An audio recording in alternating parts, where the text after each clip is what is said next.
नमस्कार बच्चों। कक्षा 8 के बच्चे मेरे साथ आज हिंदी रीडर के पार्ट 3 का रिवीजन करेंगे। पार्ट 3 जिसका नाम था जब मैंने पहली पुस्तक खरीदी।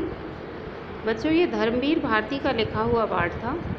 इस पार्ट में लेखक ने अपने बारे में ही बताया है कि जब उन्होंने अपने पैसों से अपनी पहली पुस्तक खरीदी थी। आज हम इसी पार्ट के एक्सरसाइज करेंगे जिसमें शब्दार्थ करेंगे, बहुविकल्पीय प्रश्नों का रिवीजन करेंगे, लघु उत्तरीय प्रश्नों का रिवीजन करेंगे। लेकिन जैसा कि हर बार मैं आप लोगों को बोलती हूँ, इस बार फिर कहूँगी कि इस महामारी के चलते आप लोग अपने घरों में ही रहें और सुरक्षित रहें। चलिए बच्चों, शुरू करते हैं हम हिंदी रीडर पार्ट 3 जब मैंने पहली पुस्तक खरीदी। इस पार्ट के शब्दार्थों का रिवीजन। आह्वान मीन्स बुलाना, अदम्य मीन्स जिसे दबाया ना जा सके, दिवंगत जिनकी मृत्यु हो गई हो, देहावसान देह का अंत या मृत्यु, तत्कालीन मीन्स उसी समय का, संगति मीन्स साथ, अनिच्छा मीन्स बिना इच्छा के, निजी मीन्स अपनी या स्वयं की। अब हम इस पाठ के बहुविकल्पीय प्रश्न करेंगे। पहला प्रश्न है बच्चों, इसमें लेखक के घर कौन कौन सी बाल पत्रिकाएं आती थीं? उत्तर है बाल सखा और चमचम।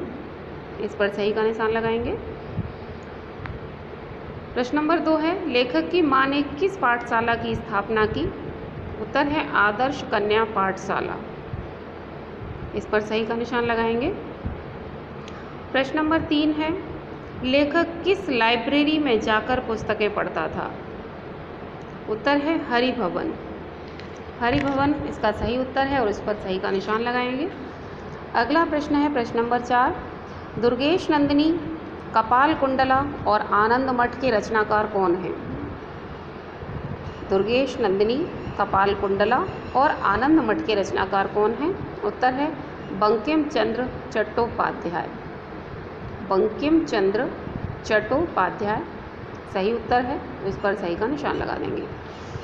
आगे बच्चों लघु उत्तरीय प्रश्न हैं, शॉर्ट क्वेश्चन आंसर हैं, इनको पढ़ना है और इनका अर्थ भी उत्तर भी समझना है। पहला प्रश्न है इसमें लेखक के पिता ने सरकारी नौकरी क्यों छोड़ दी? लेखक के पिता ने सरकारी नौकरी क्यों छोड़ दी? उत्तर होगा गांधी जी के आह्वान पर उन्होंने सरकारी नौकरी छोड़ दी। आह्वान मीन्स बुलावा, पुकारना। गांधी जी के आह्वान पर उन्होंने सरकारी नौकरी छोड़ दी। प्रश्न नंबर 3 है लेखक की प्रिय पुस्तक कौन सी थी? लेखक की प्रिय पुस्तक कौन सी थी? तो इसका उत्तर है लेखक की प्रिय पुस्तक थी दयानंद सरस्वती की एक जीवनी, जो कि एक रोचक शैली में लिखी हुई थी। लेखक की प्रिय पुस्तक थी स्वामी दयानंद की जीवनी, जो कि एक रोचक शैली में लिखी हुई थी। अगला है प्रश्न नंबर 3, लेखक के शुरू की पढ़ाई के लिए घर पर ही अध्यापक क्यों रखे गए? लेखक की शुरू की पढ़ाई के लिए घर पर ही अध्यापक क्यों रखे गए? तो इसका उत्तर है शुरू की पढ़ाई के लिए घर पर ही मास्टर रखे गए क्योंकि पिता नहीं चाहते थे कि मैं किसी गलत संगति में पढ़कर बुरे संस्कार और गाली गलौज सीखूं। एक बार फिर से समझ लीजिए। लेखक के शुरू की पढ़ाई के लिए घर पर ही मास्टर इसलिए रखे गए क्योंकि उनके पिता नहीं चाहते थे कि वे गलत संगति में पढ़कर बुरे संस्कार और गाली गलौज सीखें। अगला प्रश्न है प्रश्न नंबर 4, बाल पत्रिकाओं में लेखक को क्या क्या पढ़ने को मिलता था? बाल पत्रिकाओं में लेखक को क्या क्या पढ़ने को मिलता था?